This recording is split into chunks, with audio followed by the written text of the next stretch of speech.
ನಗರದಲ್ಲಿ ಖ್ಯಾತಿ ಗಳಿಸಿದ್ದ ಪ್ರಭು ಚರ್ಮುರಿ ಮಾಲಕ ಕೆಮ್ಮೈ ದಾರಂದಕುಕ್ಕು ನಿವಾಸಿ ಸುಧಾಕರ ಪ್ರಭು ಅವರು ಮಾರ್ಚ್ 20ರಂದು ಬೆಳಗ್ಗೆ ಮನೆಯಲ್ಲಿ ನೇಣು ಬಿಗಿದು ಆತ್ಮಹತ್ಯೆ ಮಾಡಿಕೊಂಡಿದ್ದಾರೆ.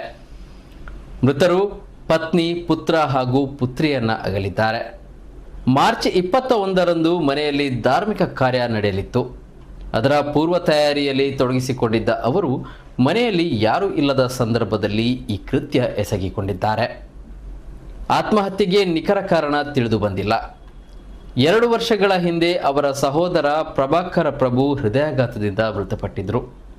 2 ವರ್ಷಗಳ ಹಿಂದೆ ಅವರ ಸಹೋದರ ಪ್ರಭಾಕರ ಪ್ರಭು ಹೃದಯಾಘಾತದಿಂದ ಮೃತಪಟ್ಟಿದ್ದು, ಬಳಿಕ ಸುಧಾಕರ ಪ್ರಭು ಮಾನಸಿಕ ಖಿನ್ನತೆಗೆ ಒಳಗಾಗಿದ್ದರು ಎನ್ನಲಾಗಿದೆ.